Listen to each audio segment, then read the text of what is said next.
Good afternoon, everyone. My name is Kate MacDonald, and I am the chair of this session entitled Humane Education, Social Change, and the Nonprofit Sector in Canada.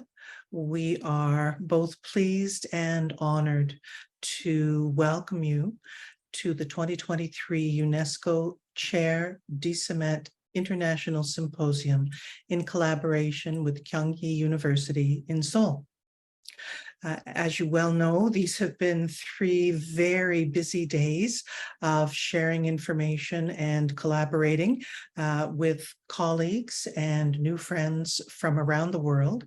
This symposium is available on both Zoom and YouTube, is open access without cost, and has been made available in English, French, Spanish, and Korean, with many sessions being interpreted into one or more other languages. Thank you for joining us today, and we hope after this session that you will join the broader group at the happy hour sessions to discuss the day and debrief the ideas and concepts that have come our way. With that, we'll start our session.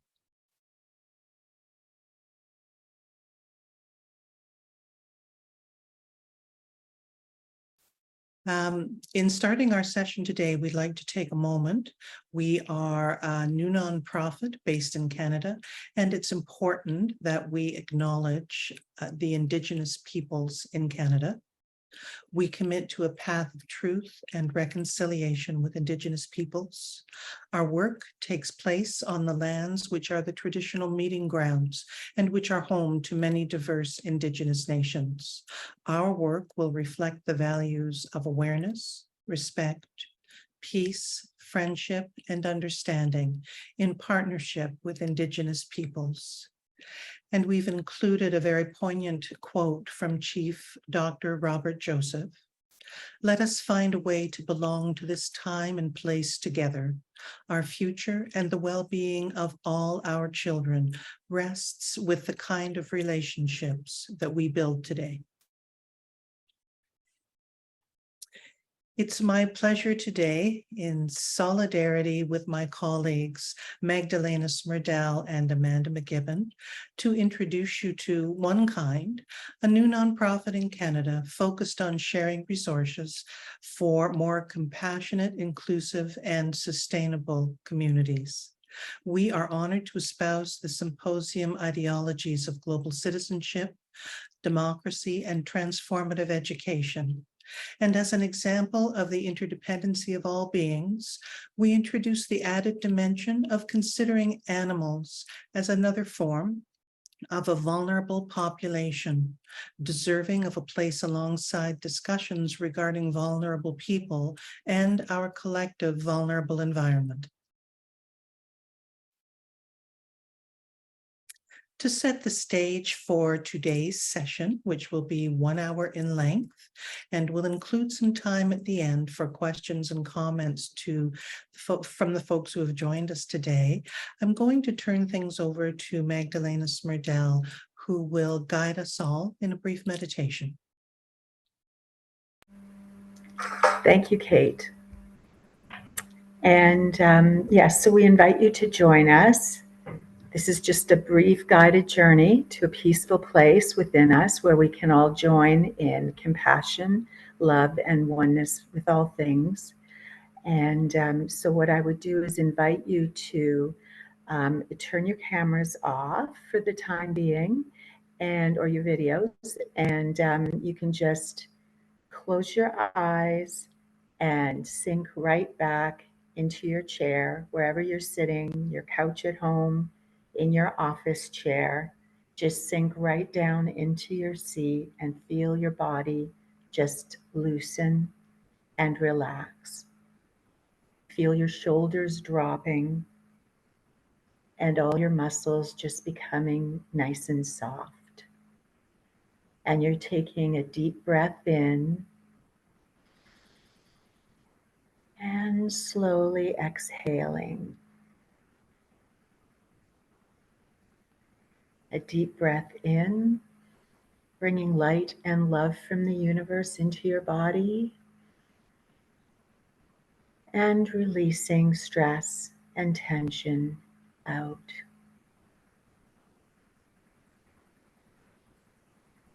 Again, bringing light and love into your body and out with the tensions, stresses, anxieties of the week. And just continue to breathe in that relaxed manner, sinking into your seat further, more deeper. Very nice, just resting. And so imagine as you sit there so relaxed and calm and peaceful that you're getting up out of your seat and you're walking to your door, which leads you outside. So head for the door and put your hand on the doorknob or the handle and open the door and step out onto the path that you see before you.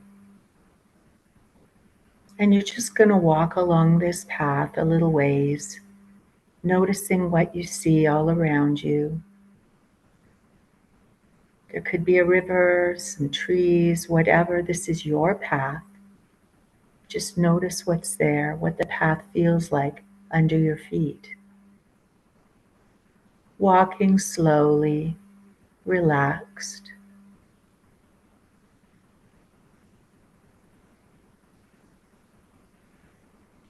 And as you keep walking slowly, you notice that you're starting to walk uphill.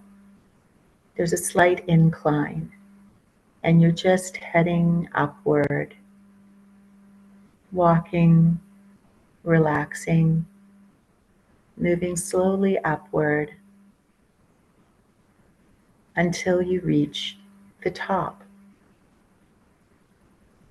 So you're at the summit, at the peak of whatever it is that you're on. Could be a grassy knoll or a mountaintop, and you're able to look out onto a vista all around you. And as you look around,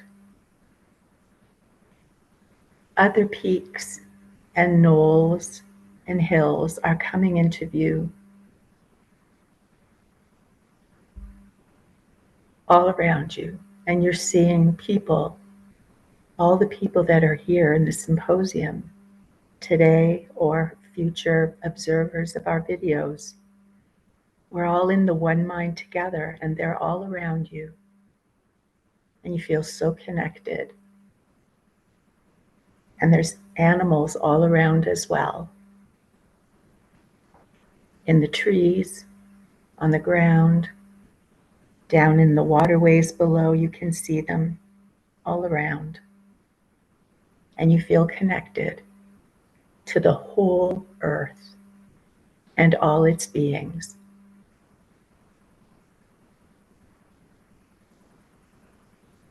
And you're feeling connected and relaxed and grateful for this moment.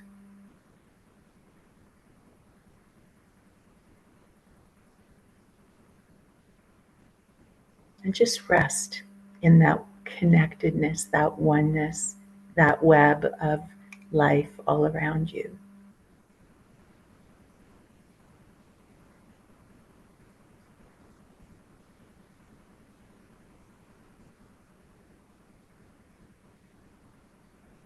And now you turn around and you slowly start to come back down the hill or the mountain, coming down slowly, taking this experience of connectedness with all things with you,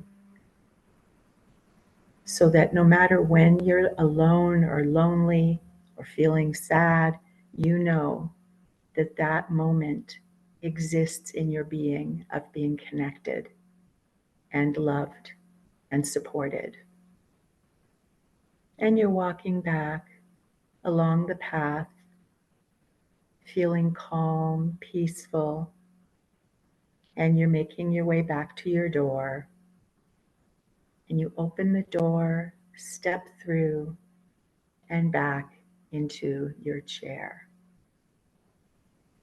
and back into the meeting, feeling relaxed.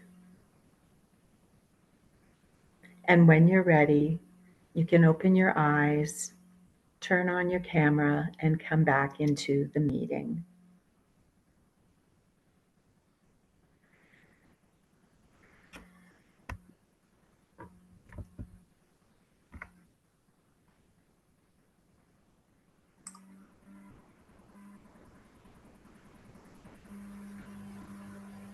Magdalena, thank you very much. That was wonderful. And it's so important with our busy days to find time to recenter and to have our balance. So by way of today's discussion, we're going to be looking at 3 different areas. First of all, Canada's nonprofits, the sector of caring. Canada's nonprofit sector is the market for vulnerable populations. And it's our pleasure to introduce OneKind, a new nonprofit lens on our collective connectivity. The second area we'll be delving into is humane education and how it fosters empathy and connection. So specifically, we'll look at what is humane education and what is the need for it, how it pertains to OneKind, and supporting the next generation of caregivers. Finally, we'll have a look at reframing the illusion of separateness and having a more closely aligned relationship with our true connectivity. In this area, we'll talk about the concept of one health, one earth, and one kind, changing the conversation, looking at meaningful dialogue, and discussing what's next.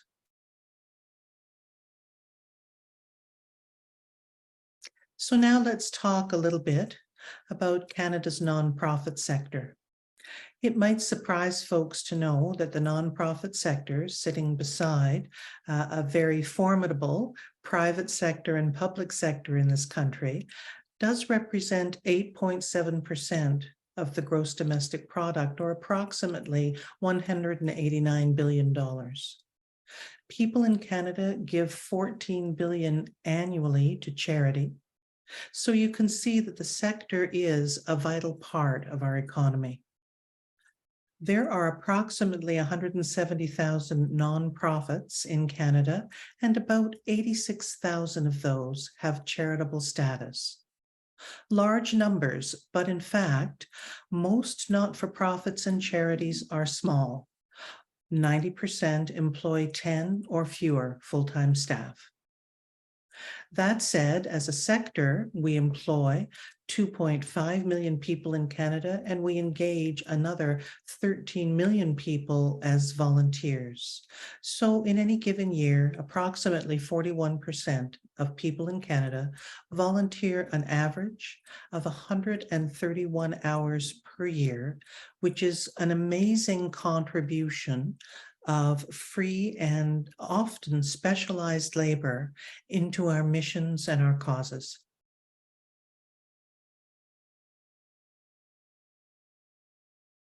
At OneKind, we are starting a conversation to reimagine the impact of nonprofits. And one individual that we reference a fair bit is an author by the name of Dan Pallotta. Among other books, he has written a book called Uncharitable: How Restraints on Nonprofits Determine Their Potential. And according to Dan, philanthropy is the market for love. It is the market for all those people for whom there is no other market coming. So the nonprofit in general is our collective opportunity to reimagine and to dream about what vision we have in this world for people, for animals, for the environment, for those who are vulnerable, oppressed, in crisis, If we can imagine that support, be it crisis intervention or prevention, then there is a nonprofit activity that can be created to move it forward. And we don't need to wait. We can make a difference right now. At OneKind, we are embracing the power of social change, which is why this UNESCO-DCMÉT International Symposium is such a draw for us, bringing together people from all over the globe to talk about peace, culture, social justice, social change, and how we can collectively make a difference. In Canada, the essence of the nonprofit sector is really about strengthening democracy and fostering civil engagement by empowering individuals to be agents of change and by nurturing global awareness and engagement. One thing we use at OneKind on a regular basis by way of a blueprint is the vulnerability of animals. So we are very pleased in our humane education to use animals as the blueprint for social change.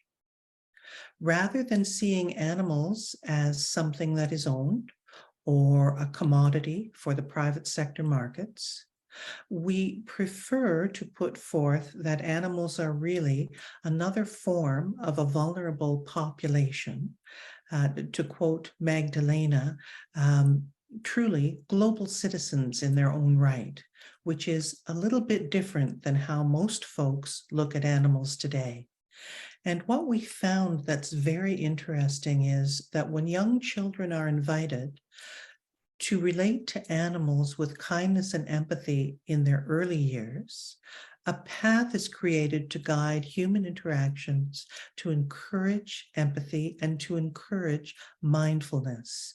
So, for instance, where you live, if in the school system, young years children have a program regarding anti-bullying and compassion, we have found it very helpful to first start with engagement and interaction with animals, entities that are even more vulnerable than the children themselves, and sentient beings that have no voice, helping the children to see that when they care for that puppy or that kitten, they are laying the foundation not only for their own self-love, but for their ability to then interact in a wonderful and human way with their students, their teachers, other children, their families. So it's a real opportunity to reframe lessons in anti-bullying and to really amplify them. One place that we've gotten a great deal of support and ideas is from Dr. Temple Grandin, who is a prominent author and, in addition, a professor of animal science at Colorado State University. And in her book, Animals Make Us Human, she's quoted as saying, "People wouldn't have become who we are today if we hadn't co-evolved with dogs.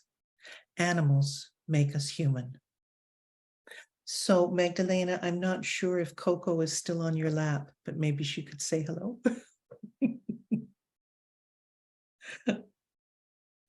Oh, there she is. That's wonderful. As is typical in most of our presentations, you might see a tail go by or hear a bark or a meow. It's just part of who we are. And we are very pleased to be adding the dimension and the conversation around animals, coming away from viewing them as a commodity and coming in to viewing them as global citizens. Having said that, I'm going to turn things over to Amanda McGibbon, who will be telling us about humane education and how it fosters empathy and connection.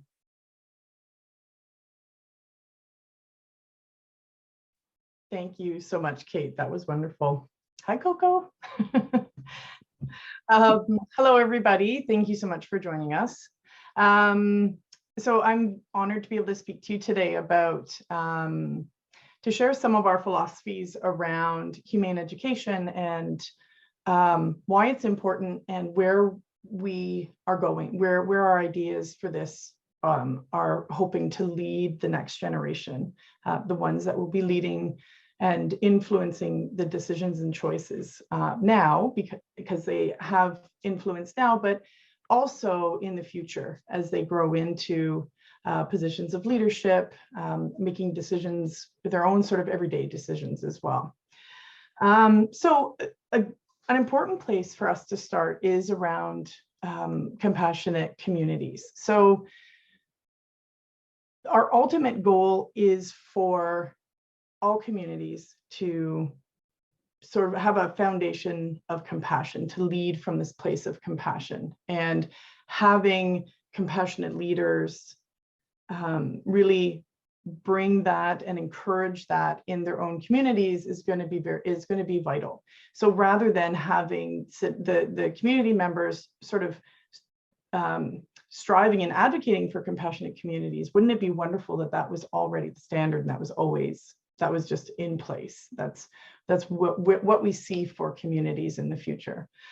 So what is a compassionate community? So there's a lot to say about compassionate communities, but a few points that I'll highlight is that compassionate communities drive positive change because they are focused on not just themselves, but on one another, and they care about how others are doing. And it's not just humans, but it's also animals in the environment, because our well-being is connected. So if our animals are doing well, if the water that is nearby is clean and we can go and be together, going swimming or whatever, a forest to be able to walk through, that all lends itself to positive mental health. And I could go on and on about this, but compassion connects us, and this world truly is interconnected. So the more that we can get,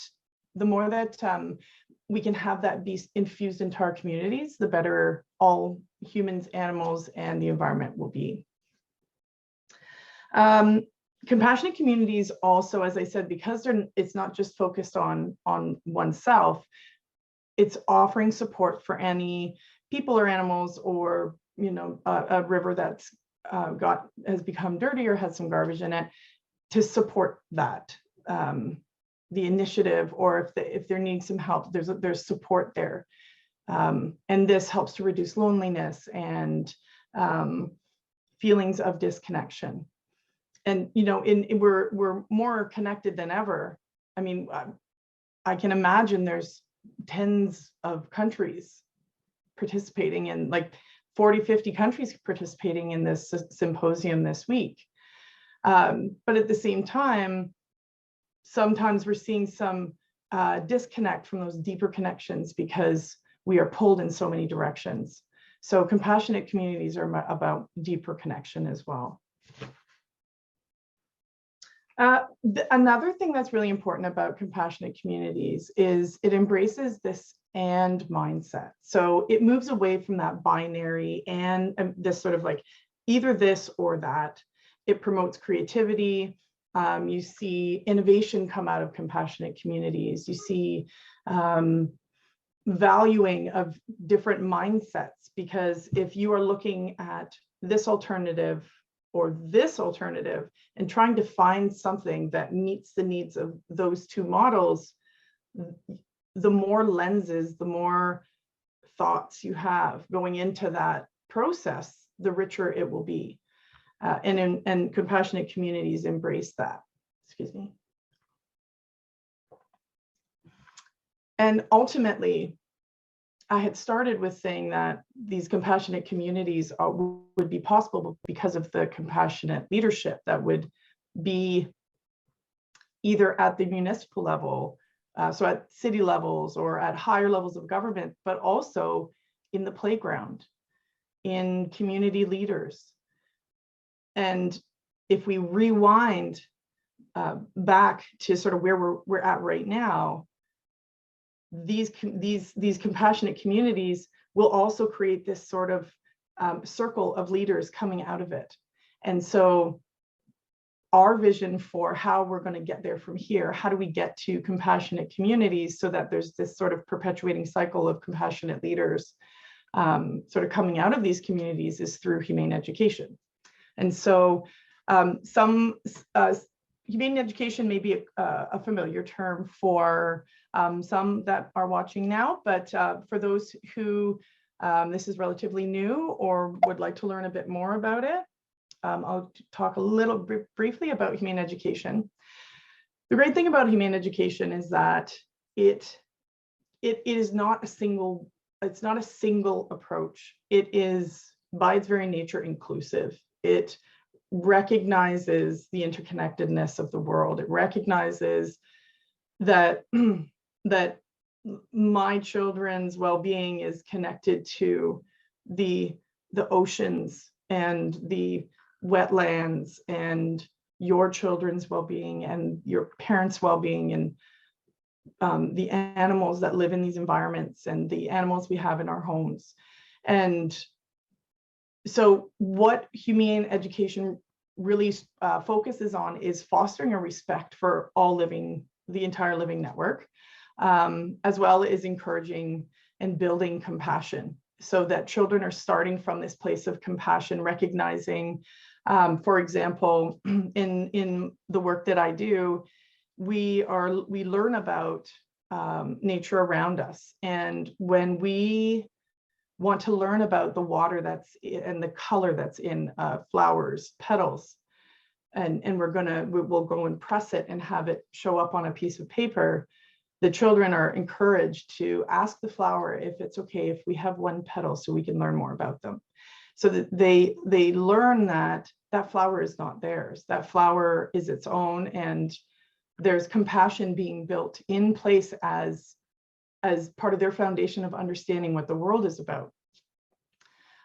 Developing critical thinking skills is really important, and that can start very, very early. Challenging, not just challenging, but encouraging children as early of an age as they're ready to start considering that just because we think it's one way, that doesn't mean it always has to be that way. And the value of, if we want to create a rainbow and we're really good at blue, and we keep trying to use blue to make the rainbow, then we will just have a whole bunch of blue semicircles. Why don't we ask someone who's really good at yellow and someone who's really good at red? And I bet you they love the way you're going to do blue. And so using their language and what they understand, depending on what age they're at, can really help them to start to understand just how important someone else's perspective is. It's not a negative experience, it's actually something that's welcomed, so that they are walking already into schools or wherever they're going to be going with this collaborative mindset in place, recognizing also that they may have biases of their own, and really developing creative problem-solving skills that I was speaking about before with that and mindset. How do we understand what's important to a frog versus a person who lives in the forest versus the river that runs between their two areas? And how do you explore that? And how do you come up with something creative that respects and recognizes and honors the needs of all of them? And then inspiring action. So humane education isn't just about learning, but it's also about encouraging children to look for opportunities to take action. And it doesn't have to be at the picket lines. It can be organizing a cleanup. It can be starting a nature club at their school, or around here, all the children have been recruited as little conservationists by my daughter, because that's sort of her expectation around, like, no, you don't take bark off the tree. And now these kids that were taking bark off the tree are now telling other kids, no, you don't take the bark off the tree. So this has this ripple effect, this beautiful sort of a butterfly flaps its wings, and you don't know where that sort of is gonna go. So that's sort of a little piece around humane education. So humane education is a really valuable way for children to learn about the world and about themselves and their place in it at different points in their life. But it's especially important, especially right now. I mean, there have always been difficulties and challenges and really difficult, really complex problems related to human rights, animal well-being as well. And in particular right now, the sort of spot we're in with the environment and our climate and the timeline we're at. And children are experiencing eco anxiety or climate anxiety across the globe at quite high levels. There are psychotherapists and psychologists who are getting specialties in teaching, in treating children who are presenting from a place of eco anxiety and not sure about their future, and it feeling so big. And so what humane education does is it builds in this resilience, this understanding of the world so that it doesn't feel so complicated. And then it's our job as educators to be, when I'm speaking about younger children, this is especially true, to be the ones who are doing the work and finding the connections so that when they're ready to start doing work in environment or in human rights, they have something that is age appropriate and tangible that they can do something with, so that they feel like they're contributing and they feel like they have agency and a sense of control over these things that are very big and around them. One example would be a term called animating the carbon cycle. And it's, rather than having children really focus on all these chemical reactions and, photosynthesis and CO2 and energy and moves about and all of these cycles, it can be a lot to remember. But if we instead have them focus on keystone species, so around where I live, which is in Ontario, Canada, beavers are a keystone species. And if they focus on this cute little beaver, which, as Kate had mentioned before, they already have an affinity for animals, this is something that fills their bucket, their mental health. It makes them feel good. And it sort of flips the sort of experience of eco anxiety. It becomes this like, oh, I want to help this beaver that's so adorable. And in helping the beaver, who then creates wetlands, and wetlands have a really have quite an impact on climate change and sequestering carbon and bringing down the levels of carbon in the atmosphere, then they can be addressing climate change that way through an animal that is something that makes them happy. So also that second point about peace education, by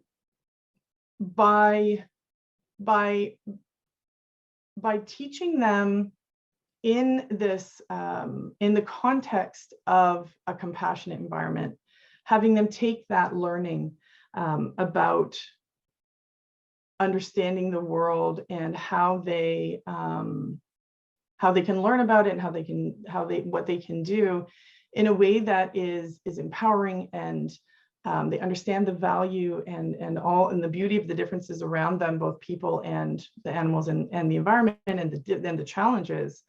This leads to a much more cooperative, a higher sense of kinship with one another, and really supports this feeling of peace, and promoting peace in both locally and globally. And there's a term I heard recently is glocally, so globally as well. And Kate had spoken about animals as global citizens, which is so very true, and such an important thing for us to remember. A lot of what's happened a lot over time is we've sort of found ourselves viewing human existence as separate, and that has sort of, I feel like that has a few outcomes, in the sense that we have come to believe we're outside of nature, but we're not. And it's actually not good for us to think that as well, because being connected to nature really opens up our connection to everything. And there was a research study recently done where they used VR to see what do different environmental, just spending time in nature, what does that do for the people who had these VR glasses on. And they found that this understanding of themselves within a bigger context, because the view they saw was a sort of open meadow, alleviated this sense of loneliness and of overwhelm. So there's so many positives to understanding that we're not sort of insular, we're not isolated to our own experience. It's so much bigger than that.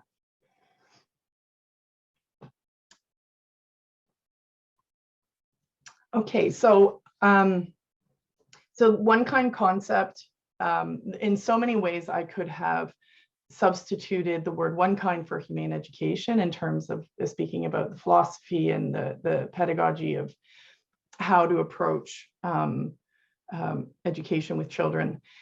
And so there's this very natural alignment for OneKind to be supporting and creating resources and opportunities for teachers to learn humane education and how to deliver that. And there are a ton also around mental, a lot of, in Ontario, a lot of the new curriculum is linked to environment and animals, and sort of our understanding of our place in nature as part of the mental health and well-being related curriculum in schools. And so this is a really beautiful opportunity for us to be able to support that work and share the programs that we're developing and be able to build that capacity in teachers to be able to lead that learning with their students. And how do we adapt it from, you don't have to be, in a wildlife refuge or amongst a whole bunch of puppies or in a forest in order to feel connected to one another and the rest of the planet. There are all kinds of ways that this can happen. And as an extension of fostering our compassionate leadership, while our sort of main focus is on building this in children, we recognize educators as absolutely vital partners in this, because if we are wanting to create resources and programs that support teachers in their classrooms, then it absolutely is, it's a no-brainer that they need to be a part of the and be invited to be a part of this process right from the start. And we've been working with a number of educators over several years, learning what's important and involving feedback and growth and innovation around this.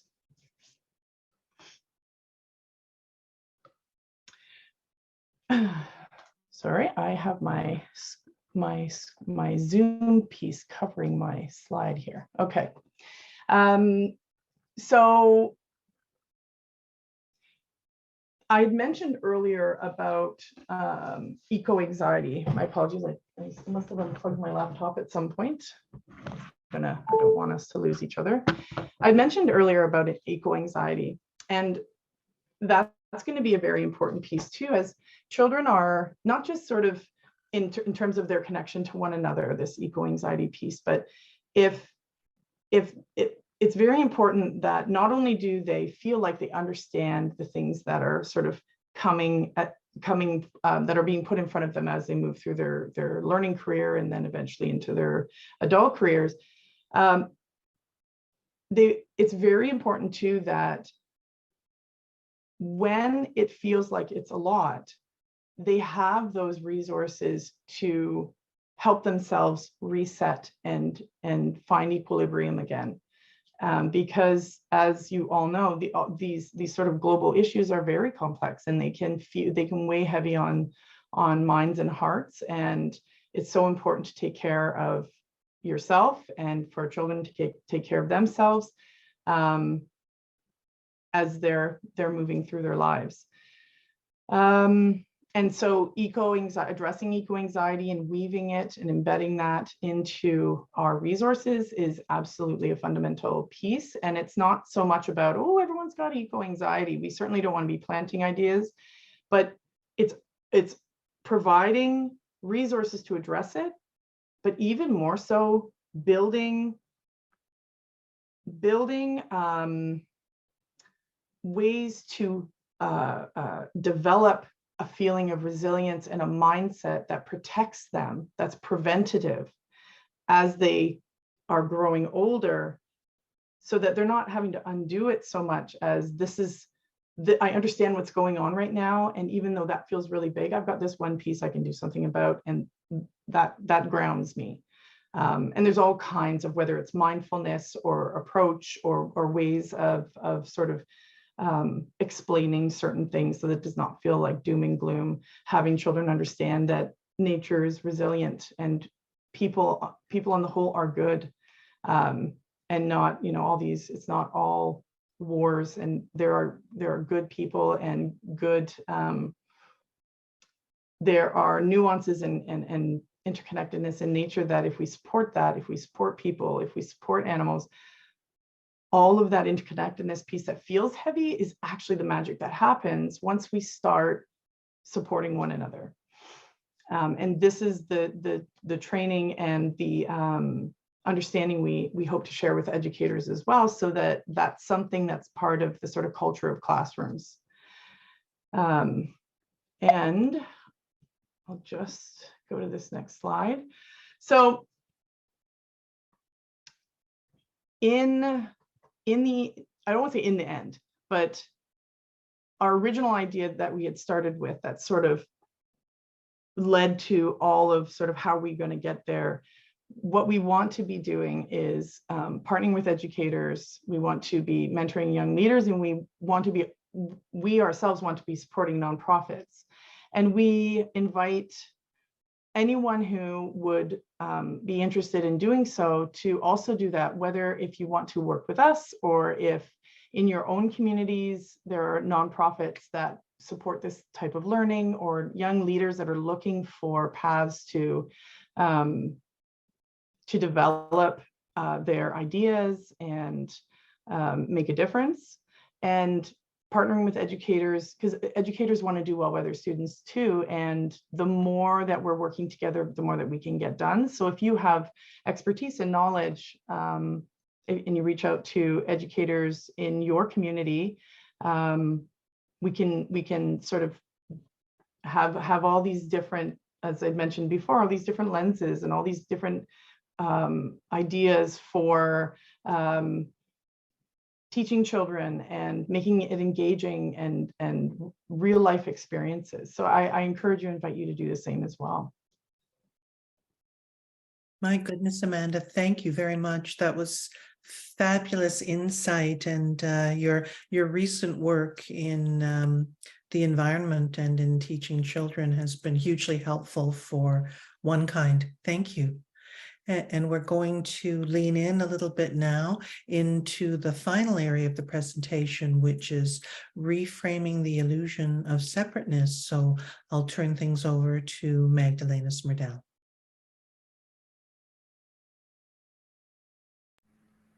Thank you, Kate. And just a sip of water. So we heard from Amanda mentioning that the OneKind philosophy is based on compassion, mindfulness, and curiosity. And she also spoke about the feeling of connectedness, so that we're not isolated and so forth. And that was sort of the intent behind the meditation that I introduced earlier, that no matter where we are, and maybe we're having to come in virtually, maybe some people are somewhere physically, like in Korea, but that in South Korea, but that we're actually able to feel connected no matter where we are, because we all share one spirit, one love, there is a oneness that is connecting us all, including the animals and the environment. And so As part of reframing, so the concept of one health, one earth, one kind is that we have evolved. Amanda, if you don't mind advancing to the next slide, please, I believe. And so we've evolved from our thinking about interconnectedness of humans, animals, and the environment, mostly from a health perspective, which is the One Health initiative, usually focused on human health, actually. And so if you think of the issues of antibiotic resistance, the issues of having zoonotic diseases become pandemics affecting humans, not so worried about all the mink that were killed during the pandemic or all these other animals. We do seem to, all the headlines tend to focus on the humans. And so making sure that our connections in all three areas are top of mind, and that we understand that this interconnectedness is what links us, but also can make us vulnerable if we're not paying attention to where the connections are. And so what we've decided, what we've chosen to do is kind of evolve our thinking from just the human health or just health in general toward thinking of health and well-being, both physical and mental or psychological, of all beings, and cultivating a sense of belonging and thriving through continuously growing our compassion, love, and curiosity within our web of interconnectedness with all things, all things on earth, as fellow travelers, as kinship, and as one kind. And so the only way we can do that is recognizing and fostering those kinds of connections. And Amanda was talking about peace education. That has to occur internally as well. So we have to work on our inner peace, and then that gets projected and recreated around us in the environment. If we're feeling chaotic, if we're feeling separate and isolated and conflicted, that is going to show up. That's what shows up in the world. And then we see wars and all the different things that were, the earthquakes, all the conflict that's happening in that web of all things. And so we would love to be able to support the next generation of caregivers by nurturing compassion and compassionate, informed, and resilient future leaders through the kinds of thinking that we have. So if we look at the overall topic of reframing the illusion of separateness, one of my favorite quotes, we didn't put it here, but is that we are here to awaken from our illusion of separateness. And that's Thich Nhat Hanh, a Buddhist monk who recently passed away, but was well known for his wisdom and his teachings. And so what we're offering here is an invitation to see through the vision of heart, of spirit, rather than through just the body's eyes that tell us, I'm here, you're over there, that bird is separate from me, etc. That there is a deeper connection that we can feel with our hearts. And so another favorite quote that I have, it's from A Course in Miracles. Sounds a bit biblical, but it's not from the Bible.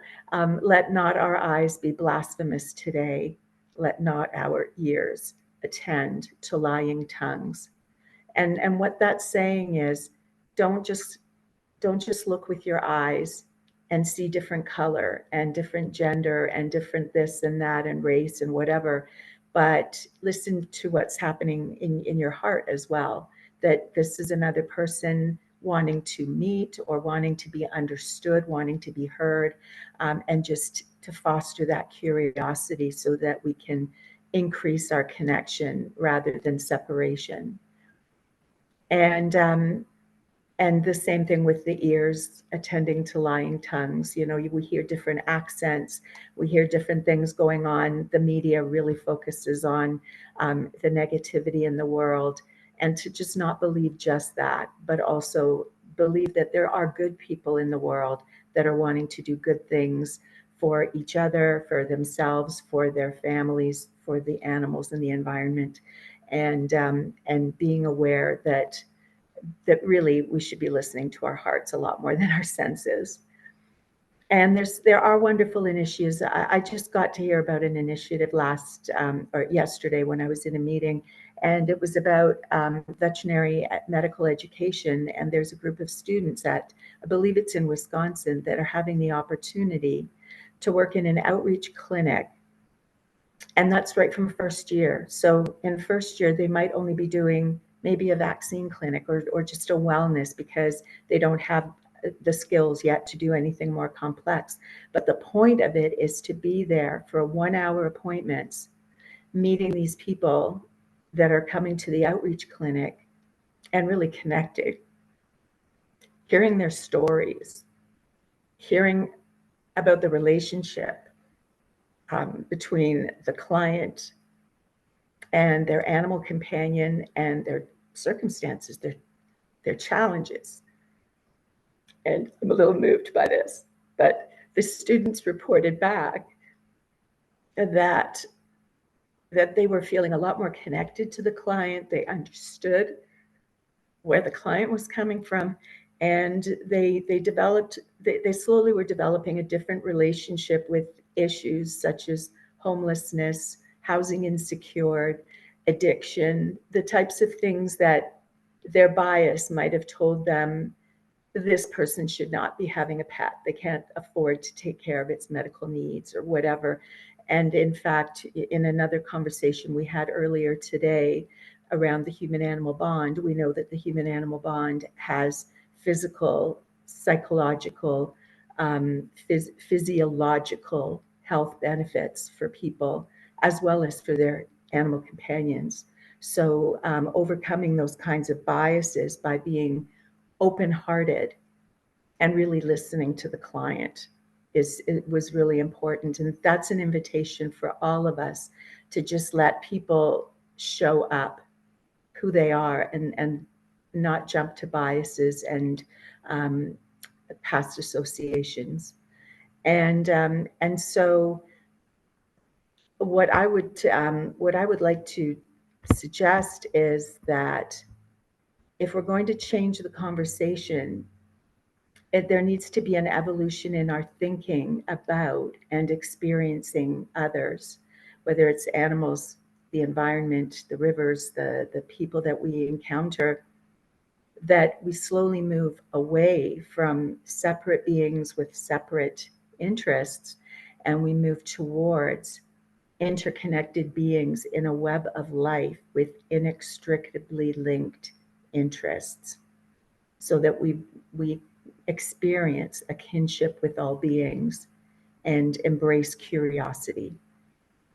And so if we think about mindful dialogue, which can be more meaningful dialogue for humans, animals, and the environment, I would invite us all to consider that it is impossible for us to address human health and well-being without including animals and the environment.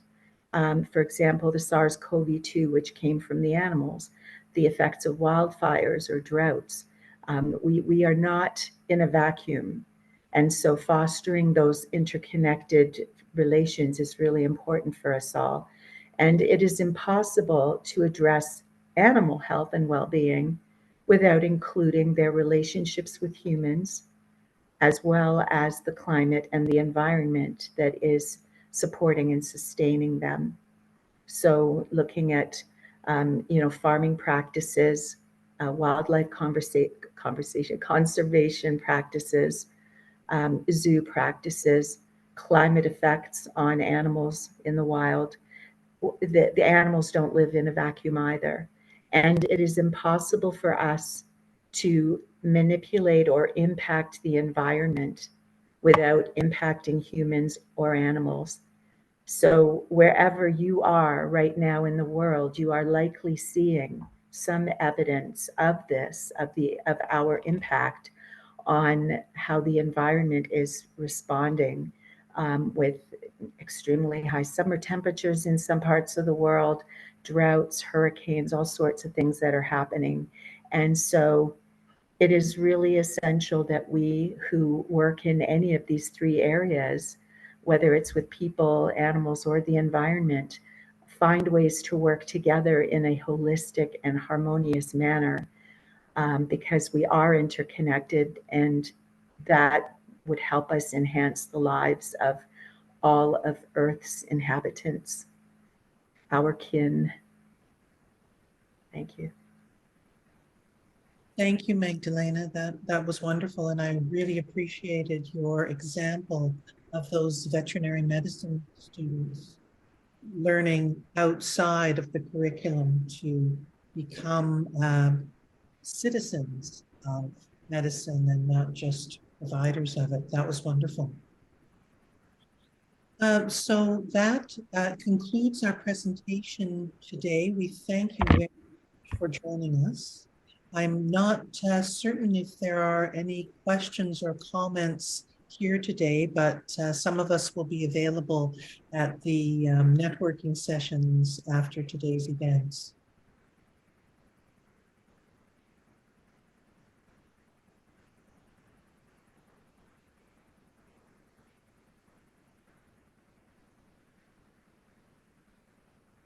I think we'll just wait a second on the folks from Montreal to reconnect with us. There's Mary Lou.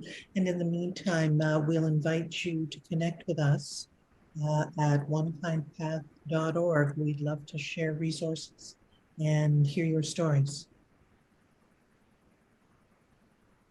And if I could add to your invitation, Kate, we are collaborators from head to toe, inside and out. We absolutely love collaborating. And so if you have any ideas that you might like to partner on, please reach out as well. Love to create some new stuff too. Wonderful.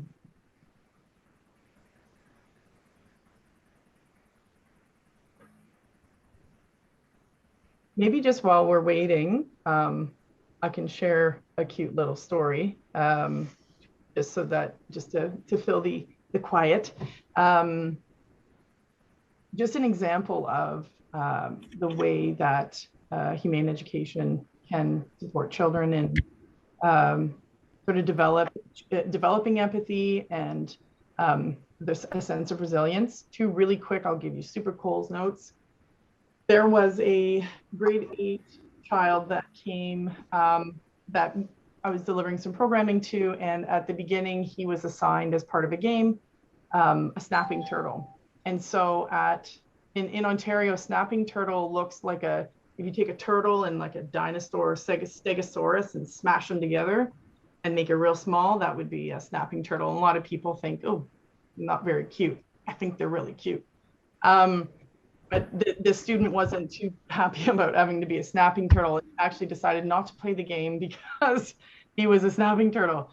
But then later in the day, one of the things that we do with the students as well is they do pond dipping, which is sort of dipping nets into a pond and learning more about the critters that and the creatures that live in the water. And accidentally, when he swooshed, he picked up a baby snapping turtle, and it was in a net, so the baby was fine.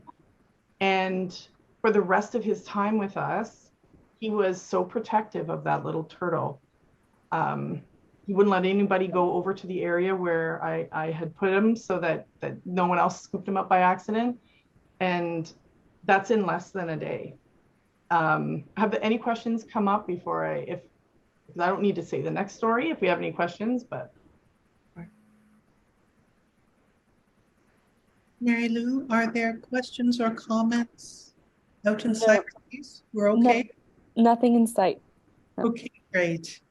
So I think we're just 3:30. Yep. Exactly. should I say 5:30 where you folks are in? Yes, 5:30 in Montreal, yes. Perfect. Thank you very much, everybody. We appreciate your time today. It was lovely to present to you. Thank you. Take care.